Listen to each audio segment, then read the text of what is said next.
folks. Thank you for joining us today. My name is Afatchao. I'm co-founder and board president for ICPSD. I'm Whitney Schroeder. I'm co-founder and executive director. Today we wanted to talk about the values we have listed on our website. So we identified three kind of primary values that we strive to operate under. That's collaboration, innovation, and change making.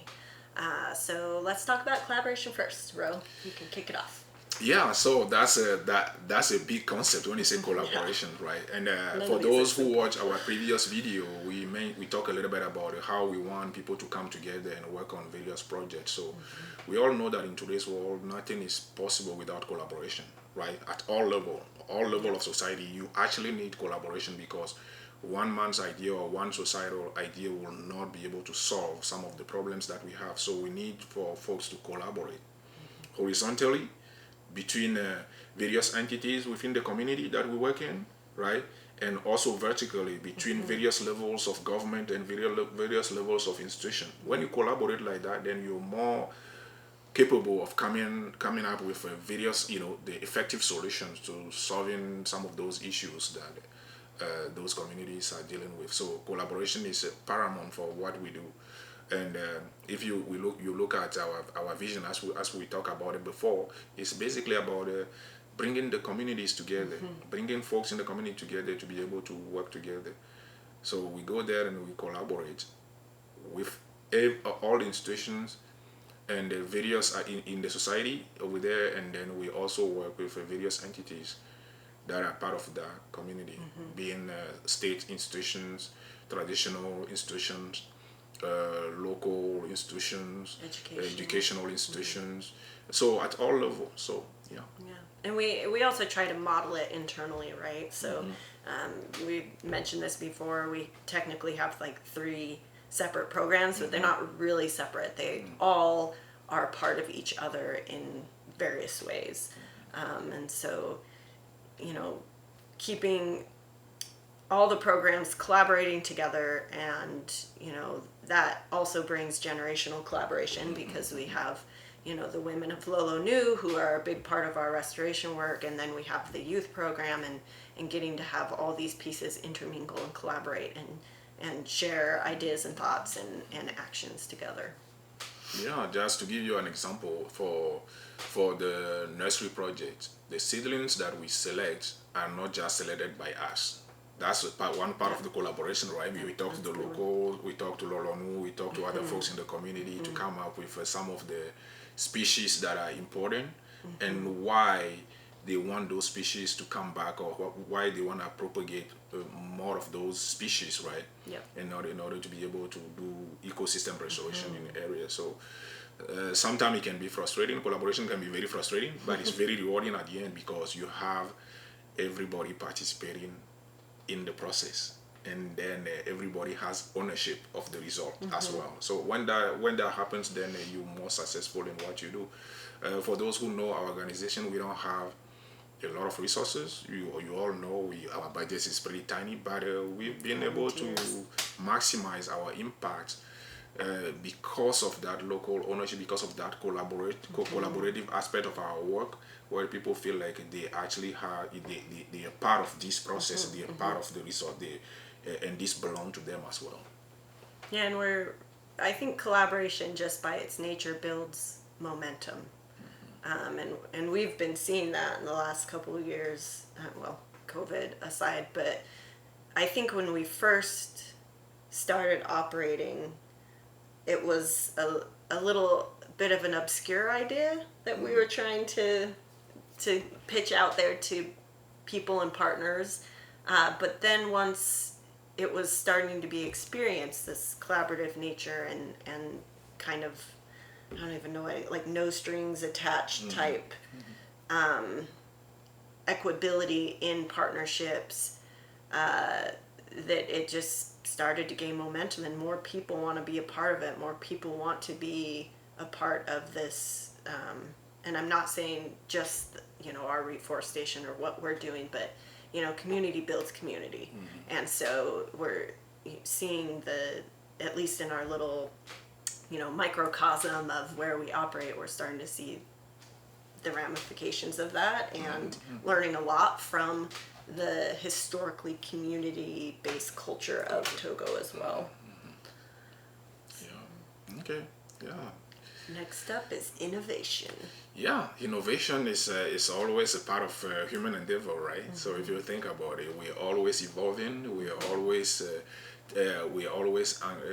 encountering new challenges, and then you need to use human imagination, and then use in order to solve those problems, and that's where innovation comes up. So if you take the ecosystem restoration, for example, right, there is good reason why people are depleting the ecosystem, right? Yep. How do we innovate? Because people still face the same challenges that they face.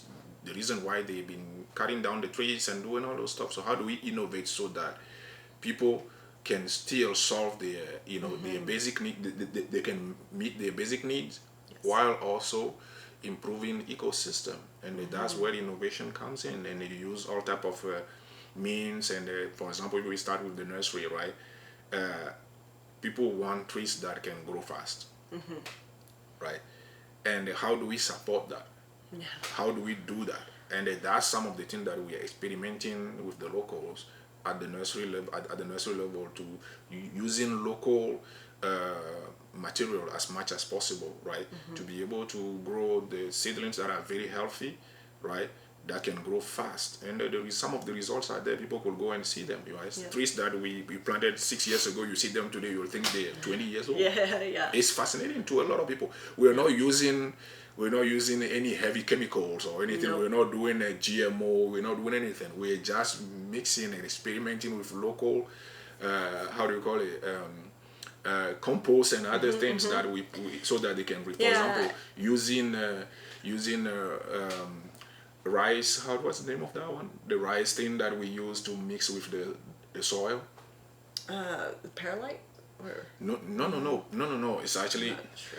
when you Oh, are you talking about like the husk things? Yes, or whatever the husks, for example, the that rice can husks. actually retain water, and that will actually help the plants, the seedling grow faster too. People don't. So a lot of those little stuff that we're experimenting with the local, using local material, and local themselves are bringing us ideas, and we're experimenting with those, and those are helping. So it's always this innovation, right?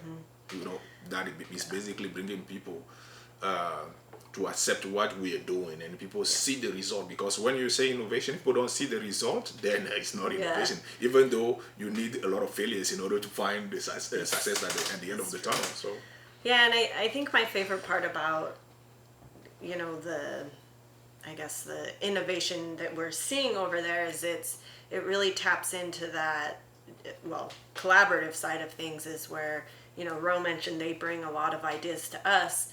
And then it's this creative thinking of like, okay, these are some traditional methods that have worked but are struggling now because of, maybe changes in the climate. And it's like, okay, well, we have some science that can inform maybe a different approach that's still, rooted in the traditional, but maybe you try altering it a certain way.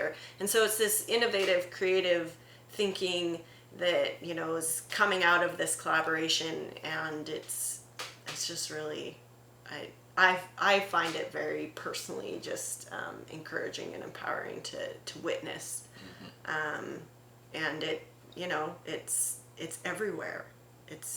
You don't have to look far to see innovation on every street corner, and then just melding it all together and putting more minds together and building on it. So innovation is very important. And that leads to the change making. Change making, yes. So we already talked about it. If you read our vision, is the word of ever changing world, right? And then so if you don't innovate and change the status quo, right, you're never gonna achieve any results. So change making is a part of what we do, because that's how you actually create that vibrancy in society. If you can do that, then you'll be stuck in the status quo and be able to repeat the same stuff over and over again. But the change making actually make it possible for people to see the result of the innovation and how that impact their life, how that impact their community, and it's always changing as well. So it's not static. Yeah, I mean, I think that's just it. It's sort of the fool's errand, right? If you want to, in a world that's constantly changing around you, and you want to stay rigid in doing something the exact same way.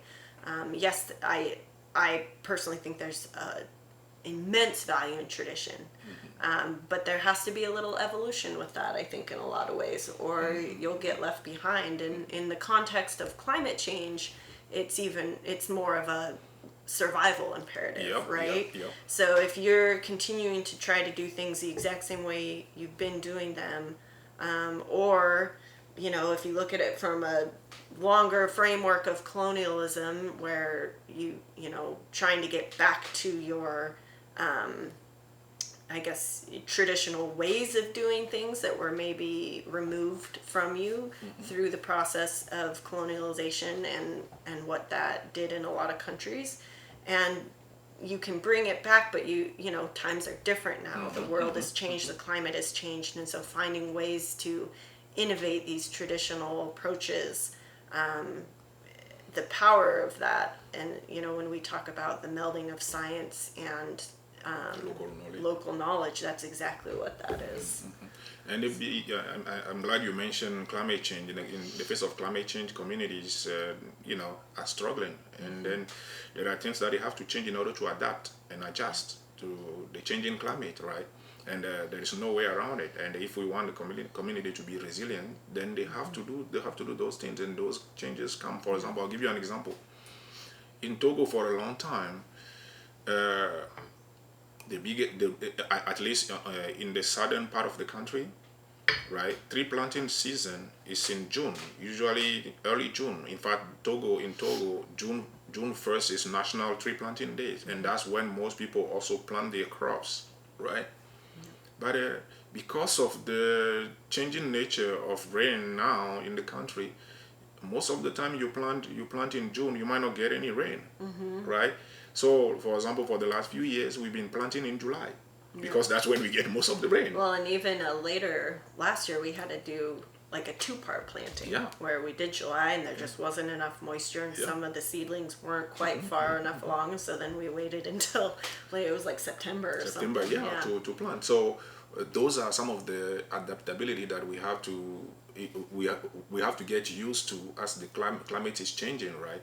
And then those are always things are changing, and you always have to be able to be flexible in order to actually meet the challenges of and then create resiliency in the communities that we work with, which is a great foundation for the vibrancy that we talk about. Wow, thank you for joining us for this chat, and see you next time. Thank you. Cheers.